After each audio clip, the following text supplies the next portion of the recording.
It's October half term 2022. I've not been here for 20 years, but today I get to go to Iceland. Just about to board the Iceland airplane to go to Iceland. So the first part of the flight is across the land, up Great Britain, and then out over the Hebrides and across the Atlantic. So flight time's about 3 hours 10 minutes. We were more or less on time.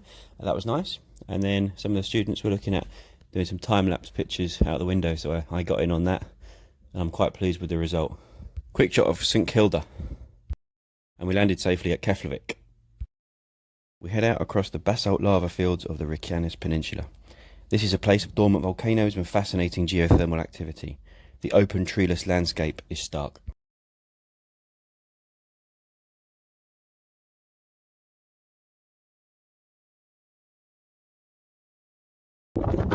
This is the bridge between two continents.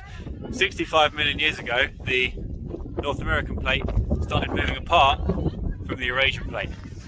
And this represents that movement. Now, the actual splitting apart happens over the course of about 5 or 7 kilometers in this area. But this area represents that motion and that moving apart. This is made of basalt.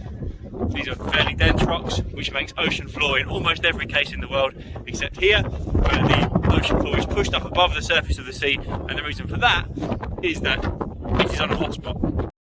The Iceland hotspot is where there is upwelling of especially anomalously hot rock from the mantle. This lifts the heavy basalt rock off the seafloor. A short drive then takes us across to Valanukamál.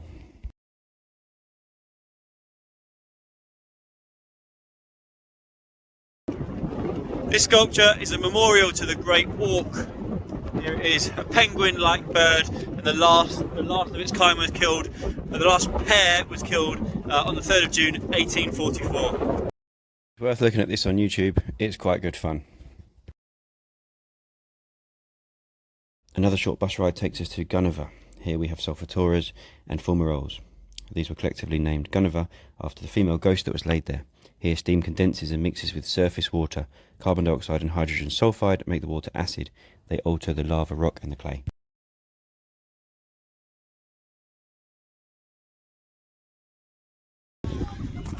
Very sulphury, quite stinky. As the sun sets and the day ends, we look back across towards the Rekjanes lighthouse towards the coast.